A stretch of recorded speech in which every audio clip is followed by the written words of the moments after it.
Entonces, empezamos con la clase, voy a empezar a grabar y les voy a compartir pantalla. ¿Se ve la pantalla compartida?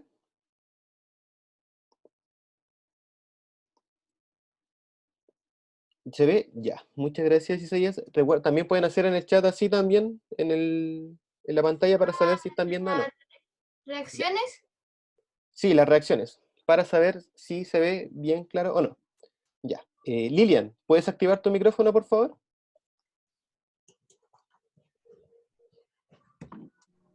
Sí. Hola, Lilian, ¿cómo estás? Bien, ¿y usted? Bien, también, gracias. Oye, lo que vamos a hacer en la clase de hoy va a ser básicamente ir viendo cómo están sus conocimientos en torno al Renacimiento, ¿por cierto? De lo que hemos hablado en las dos clases pasadas.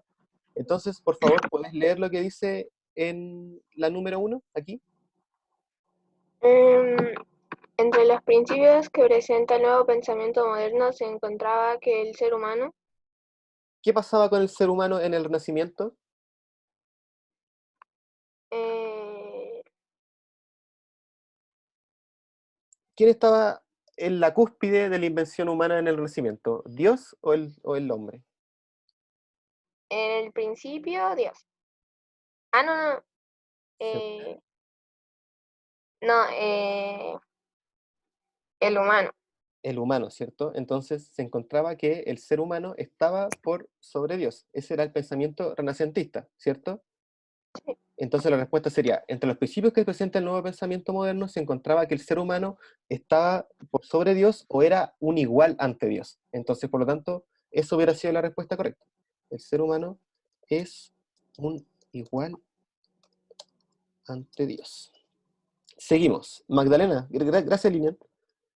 Magdalena, ¿puedes activar tu micrófono? Ya. ¿Puedes leer lo que dice en la 2? ¿Cómo estás? A todo esto, primero que todo. Eh, Bien. Oye, ¿te notas desanimada? ¿Tienes frío? no tanto, pero tampoco estoy tan bien. ¿Por qué? ¿Qué pasó? No es como que estuvieras Sí, encerrada en tu casa por una cuarentena. Ay, no, mentira. o sea, no es por eso, es por otra cosa. Bueno, si es algo más personal, ánimo y te O deseo sea, lo no, mejor. es por el contraste de lo que está pasando. ¿Cómo? Es por lo que está pasando, Es que sí, en verdad, porque es todo súper caótico, ¿cierto? Pero hay que acatar nomás, ¿cierto? Lo que está, lo que nos dicen las autoridades, ¿cierto? Principalmente, a pesar de que estemos muy de acuerdo o no con su forma de gobernar, ¿cierto? Es lo mejor sí, para poder salvaguardar a todos en esta crisis, ¿cierto? Espero que todos estén muy bien, espero que se estén quedando en sus casas si es muy necesario, no salgan si no es algo muy importante, ¿cierto? Y tampoco generen, bueno, ayer con un temblor lo que faltaba, en verdad. Fue lo primero que pensé, dije, no, está temblando. Pero bueno, no pasó a mayores, ¿cierto? Entonces seguimos. 2. Magdalena, el Renacimiento se puede dividir en dos grandes etapas. ¿Cuáles eran estas dos grandes etapas de características eh, artísticas? Este igual está no difícil, sé. está difícil. Sí, Pero yo te voy a dar la primera. El 480, ay, no puedo escribir, ahí sí. 480, ¿y cuál Y era el quinto. otro? Y Quinticento, exacto. No sé quién dijo la respuesta, pero bien. Ya, ya, Mr. Elisaya. Muchas gracias, Isaías. Y el Quinticento. Entonces, recordemos que estas dos etapas eran divididas de la característica artística, ¿cierto? Porque era más que nada, recordemos que el Renacimiento, lo que se da principalmente es el cambio desde la perspectiva artística y después este cambio de la perspectiva artística cultural, ¿cierto? Repercute en el resto de todas las características que son sociales, políticas, económicas y demográficas también. Entonces, pero parte por las artes, ¿cierto? No por la ciencia. Entonces, al partir por las artes, se divide en dos grandes etapas, que son el 400 y el Quinticento, ¿ya? El 400, recordemos que eran características del ser humano en torno a la perspectiva de la profundidad, ¿cierto? Se trataba de dibujar al hombre. Si, por ejemplo, yo estaba acá, dar la perspectiva de profundidad si había alguien atrás mío, ¿cierto? Era una técnica de dibujo principalmente que se desarrolló en el 400. Y en el Quinticento se desarrolló la belleza del humano principalmente, pero esta belleza era algo con destacar la normalidad. Es algo que se lo he dicho todo el tiempo, recuerden, que no se destacaba al humano con alas, ni con aureola, ni de forma divina, sino que se trataba de reflejar al ser humano lo más simétrico posible, lo más parecido a los músculos como los tenemos nosotros, lo más parecido a el pelo como lo tenemos nosotros, lo más parecido a los ojos como los tenemos nosotros, etc. Entonces, esa es la división principal del Renacimiento, para que lo tengan en consideración. 3. Se conocía como y estaba compuesto principalmente por en otros, papas, reyes, príncipes, comerciantes y banqueros. Estamos hablando de clases sociales, claramente, ¿cierto? Estamos hablando de jerarquización, claramente, ¿cierto? Entonces, eh, ¿quién sigue en la lista? Herbert, ¿puedes activar tu micrófono, por favor? Sí, Ya, Herbert. ¿Estamos? ¿Cómo estás? bien. Qué bueno, ¿todo bien? Aquí en Melipilla hace frío, sí. ¿Sí? ¿Hace frío? Sí. Uy, me imagino. Yo tengo mucho frío. Pero, bueno, nada que hacerle, ¿cierto? Seguimos. Entonces, se conocían como, ¿tú sabes de qué estamos hablando en la pregunta número 3? Se conocía como, De la clase social. ya, sí, pero esas clases sociales tenían nombres. 3 nombres, para ser exactos. Un Los nombre, burgueses. ya, pero los burgueses, ¿a dónde irían? ¿Acá, acá En o acá? en el Porque primero. ya se conocían como burgueses y estaban compuestos principalmente por, Ahí me pillaron. bueno, los burgueses estaban compuestos principalmente por comerciantes, y, pero no estamos hablando de los burgueses en este momento, porque abajo dice comerciantes, ¿cierto? Entonces, para que tú lo tengas en consideración. Y también tenemos que dar cuenta que aquí la número 1, ¿cierto? Se compone de estas dos que están abajo. Por lo tanto, en la clase social que yo les hablé, que el surgimiento de esta nueva clase social que surgió en el Renacimiento, es la aristocracia, ¿ya? La aristocracia era el grupo gobernante en el Renacimiento y surgieron en esta época para el control, se podría decir, absoluto de las monarquías.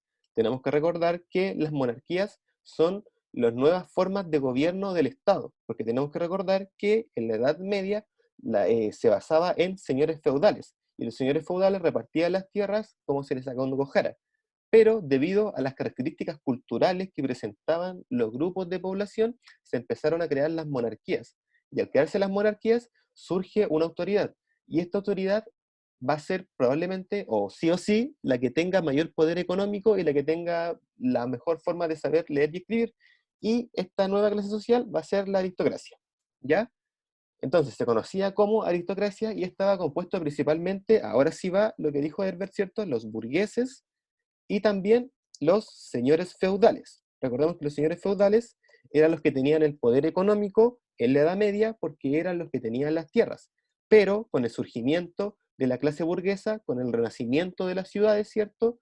Eh, sale una nueva clase de poder, que es el poder económico, el poder del dinero. Al tener el poder del dinero, la tierra deja de ser el único poder de valor. Y al dejar de ser el único poder de valor, los burgueses se colocan de igual a igual que los señores feudales.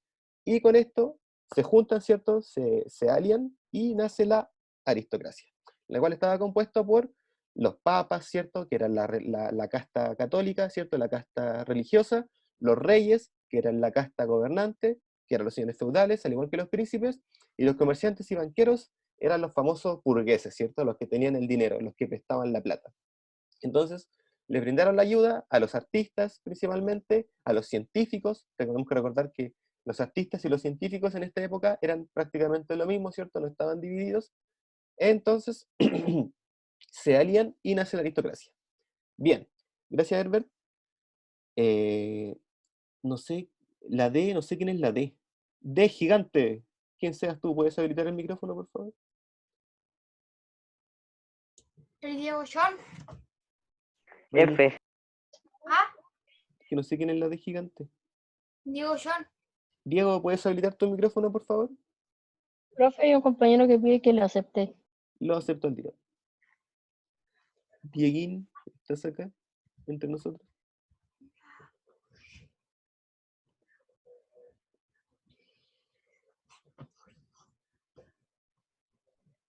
Ahí, ya, y ahí los admití. Ya, chicos, recuerden, le doy la bienvenida a los que van llegando. Recuerden que a medida que van llegando, por favor, habiliten sus micrófonos, o sea, deshabiliten sus micrófonos y también eh, coloquen en la lista su nombre, ¿ya? Escriban su nombre en el chat para yo después saber quién llegó y quién no. Seguimos, entonces. Ya bueno, yo voy a dar la respuesta 4. 4. La fue una profundización de las innovaciones comenzada un siglo antes, lo cual favoreció el desarrollo de nuevos conocimientos en las diversas áreas, tales como Y bueno, esta pregunta yo creo que está bastante fácil y hace referencia, ¿cierto?, a la revolución científica. Científica. Lleva acento. Lleva ahí, ¿o no? Científica. Sí, está bien, ya. Entonces fue la revolución científica, ¿cierto? La cual fue una profundización de las innovaciones que se iban creando.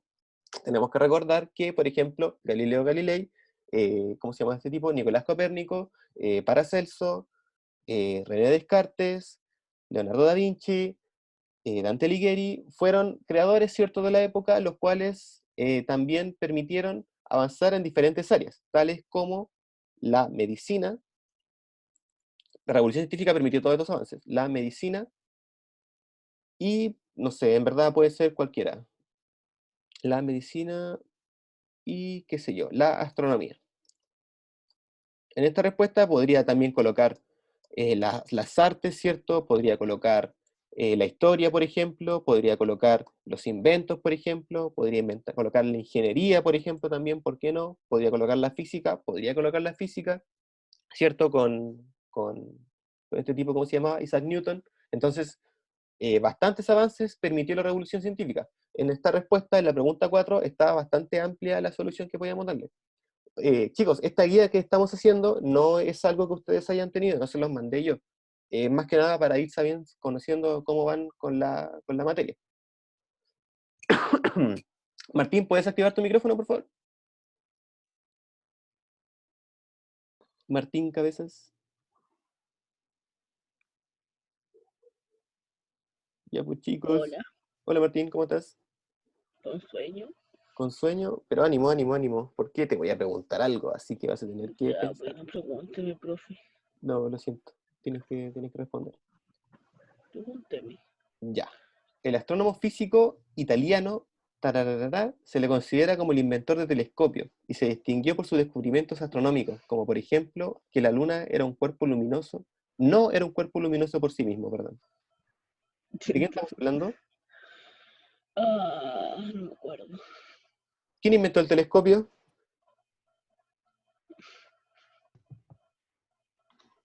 ¿No? ¿Puedo responder? Ya, sí. ¿Qué respondo tú?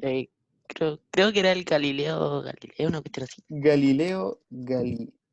Muy bien. Muchas gracias por ayudar a tu compañero ahí. Muy buen support, salvándolo. Así que, exacto, Galileo Galilei fue inventor del telescopio, ¿cierto? Era un inventor que imagínense, pero es que imagínense el gran descubrimiento que hizo. ¿Alguna vez han usado un telescopio para ver la luna? Se ve genial, se ve en HD, se le ven los cráteres gigantes que tiene la luna. Si algún día pueden comprarse un telescopio por AliExpress, se lo recomiendo porque, no sé, es bastante divertido, la verdad, ver también la luna cómo se... ¿Alguna vez han mirado la luna desde su casa y ver las partes en las que se va colocando a medida que va pasando las estaciones del año? Quizás suena súper extraño lo que estoy diciendo, pero es que de verdad son cosas que la astronomía es bastante En divertida. Melipilla se ve súper de cerca la luna. De verdad, me imagino, podría haber mucha menos contaminación lumínica. Sí, se debe Porque ver genial. Oh, no, se te cayó el audio, no me acuerdo quién estaba hablando. Herbert parece. Pero bueno, entonces, sí, Galileo Galilei fue el inventor del telescopio, ¿cierto? Lo cual permitió bastantes avances no solo en la astronomía, también, por ejemplo, en la biología, ya que también al crearse el telescopio, más adelante se iba a crear el microscopio, ¿cierto? Porque el lente cóncavo creo que es el que permite ver las cosas de lejos, y creo que el lente convexo es el que permite ver las cosas de cerca. Algo así. Nunca fui a me perdí esa clase de física, pero bueno. Entonces, fueron inventos que fueron avanzando en la sociedad mucho y considerablemente, ¿cierto? Porque les permitían a los seres humanos ver las cosas que antes no veían, por cierto, el ojo humano no está capacitado para ver los cráteres en la Luna. Sin embargo, con estos cambios en el lente podemos ver los cráteres en la Luna.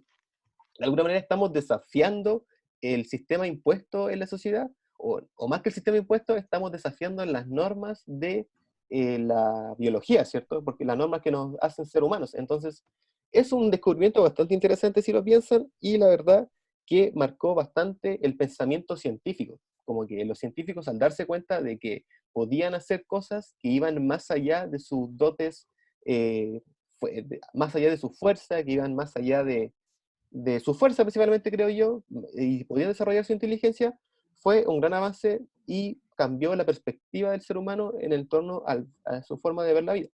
Súper importante, creo yo. Galileo Galilei, un grande, el mismísimo. Entonces, 6.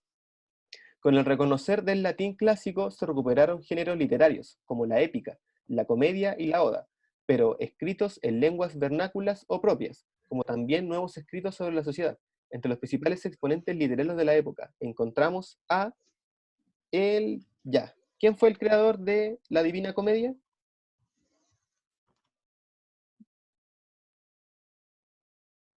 ¿Quién escribió sobre los infiernos? Ni idea. ¿Cómo no van a acordarse? La Divina Comedia de Dante. ¿Dante? Dante, exacto. Dante Alighieri. No recuerdo cómo se escribe Alighieri. Creo que se escribe Dante Alighieri. Ya, el creador de la Divina Comedia.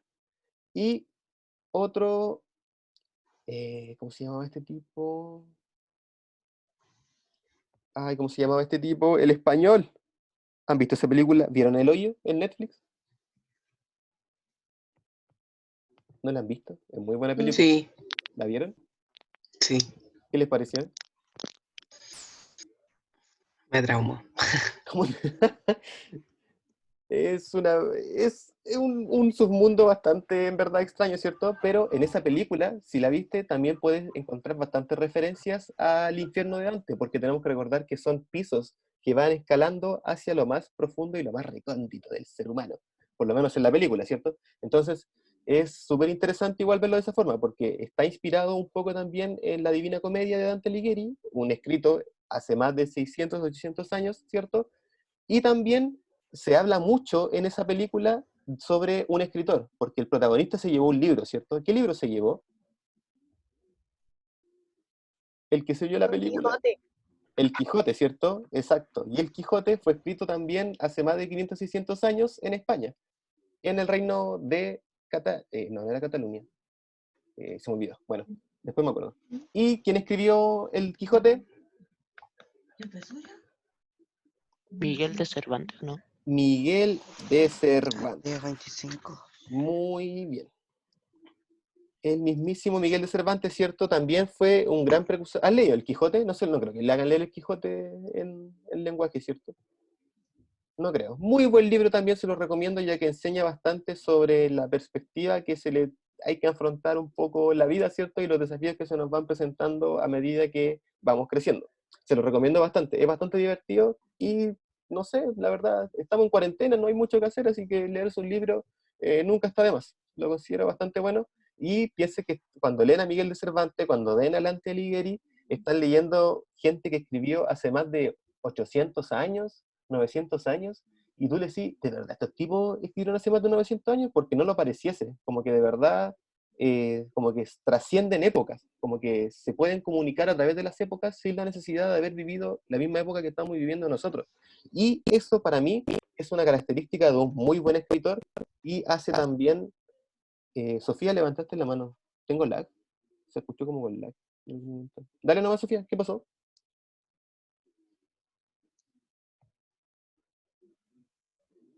Sofía, ¿qué pasó? Voy a ver el chat.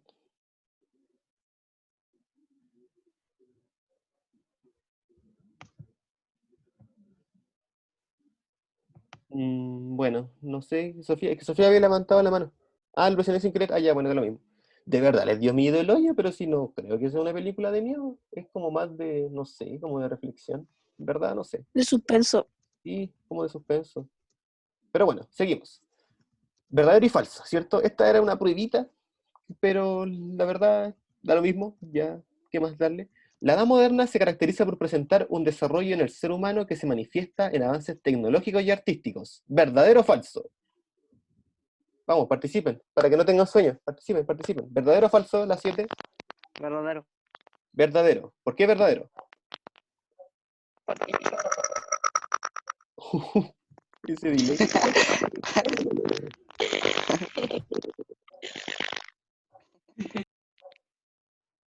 Ya, no importa, seguimos. Sí, es verdadero, porque la edad moderna se caracterizó, como les hemos mencionado, ejemplos, ya hemos dado muchos, ¿cierto? Paracelso, Leonardo da Vinci, Galileo Galilei, Miguel de Cervantes, etc. El humanismo es un movimiento cultural que se centra en los valores medievales. ¿Verdadero o falso? ¿Verdadero? ¿Verdadero? ¿Por qué verdadero? Falso.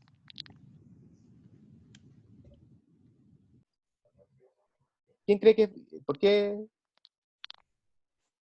Matías, ¿puedes activar tu micrófono, por favor? Falso mejor. Ah, Desactívalo. Es, bueno, independiente, es falso, ¿cierto? Porque el humanismo centra sus valores en el Renacimiento. De hecho, es la piedra angular del Renacimiento. Los valores medievales se centran principalmente en la escolástica. ¿Qué es la escolástica? La iglesia, la religión, principalmente. La Profe, ¿esto es una guía? era una evaluación, pero da lo mismo, ya. ¿Qué más da? Esta cuarentena Ah, ya. ya. Pero es más que nada igual para que les vaya quedando la materia. Más que nada, básicamente, lo estoy haciendo como un ejercicio de recuperación de la materia, ¿ya?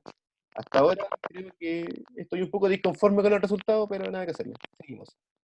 La teoría heliocéntrica trata de que tanto la Tierra como los planetas giran en torno al Sol. Esta teoría corresponde a Sandro Botticelli. ¿Corresponde a Sandro Botticelli la teoría Falso. falso. Falso. ¿A quién le corresponde? Al Galileo Galilei, creo, ¿o no? No, Otra pero persona. también fue a otra persona. Bien. Ya, pero ¿quién fue esa persona? F. Alguien se escucha súper mal. Sí, hay un... Bueno, la persona que le corresponde esta teoría, ¿cierto? No es a mi compadre Sandro Botticelli. Sandro Botticelli, por cierto, fue un pintor. Pintó muy bonito, muy, muy bonito. Yo soy un fanático de su obra porque el tipo es seco. Pero él no le corresponde el sistema heliocéntrico. Al que le corresponde es a mi compadre Nicolás Copérnico.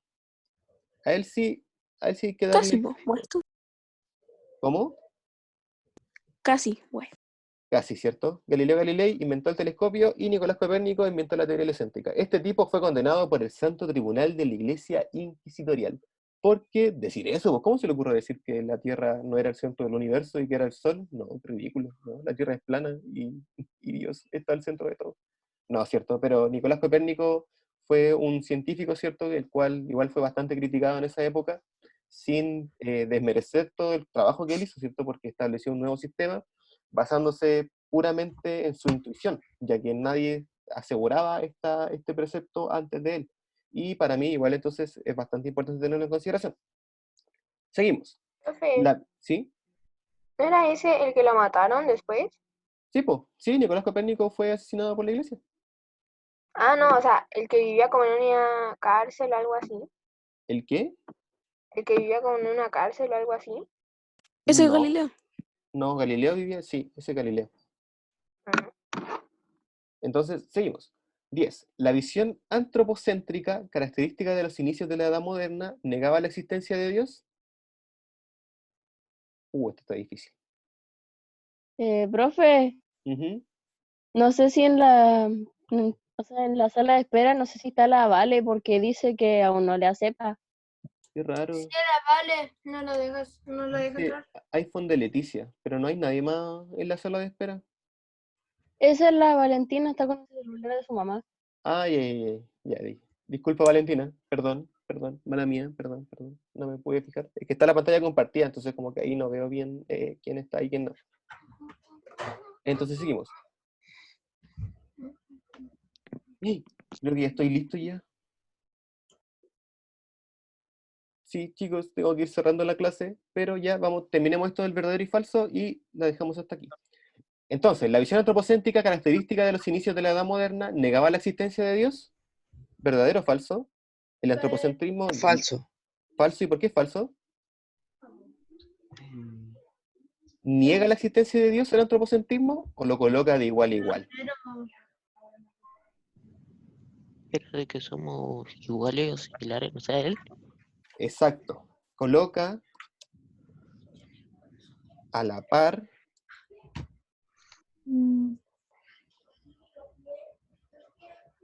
Ay, No, se Martín, bugueó. no tenemos ni una clase más.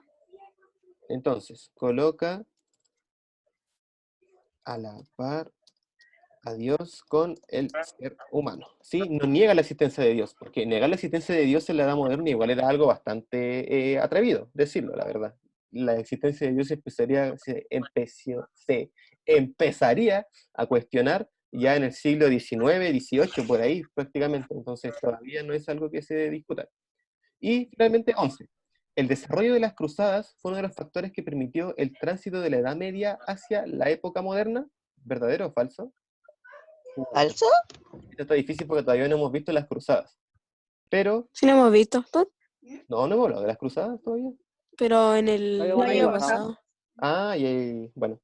Entonces, ¿qué creen ustedes? El desarrollo de las cruzadas fue... ¿Falso? ¿Por qué falso? Porque era de la época moderna, la Edad Media. Ya. Bien. Oye, la única que me esperaba que no iban a responder bien, la respondieron bien. ¿Qué cosas, no? El desarrollo de las Creo que cruzadas en fue la uno de los... noche tenemos consejo de curso, ¿o no? Sí, sí, eso. A las 8 tienen consejo de curso, ya que tenemos que hablar sobre algunas cosas, sobre métodos que vamos a utilizar. En verdad no sé muy bien qué vamos a hacer. Yo voy a proponer algunas cosas, pero espero que ¿Cuándo? también... ¿Nosotros? hoy a las 8, sí. También Pero, van pucha, a estar los apoderados también para que lo sepan. Hoy día no voy a poder. ¿Cómo? Hoy día no voy a poder. A esa hora yo me ahora pillan mi estoy... liguilla. Pero si, ¿cómo no van a poder si hay cuarentena? ¿Qué van a hacer a esa hora? El papá a la deriva. Salí bien. ¿No van a salir a la calle un viernes? Volver a la casa. Y ya, ¿quién está haciendo ese sonido? Alguien tiene el micro muy malo. Yes. Ya chicos, yo me voy despidiendo ya porque tengo que comenzar con la clase del curso que viene. Pero eso básicamente, pues, parece que no están tan mal si tuviéramos que hacer una prueba y vamos a seguir con la materia ya la próxima clase. Pero eso, estudien también, yo esta guía también la voy a mandar para que la hagan. Y eso pues, estamos viendo, ¿alguna duda con la clase? No. Voy a ver, de un momento.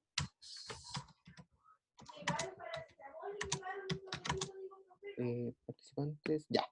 Ya, pues, eso, nos estamos viendo. Nos vemos a la noche, a las 8, por favor, con sus apoderados. Ya, Nos vemos, profe. nos vemos. Nos vemos, profe. Chau, chau.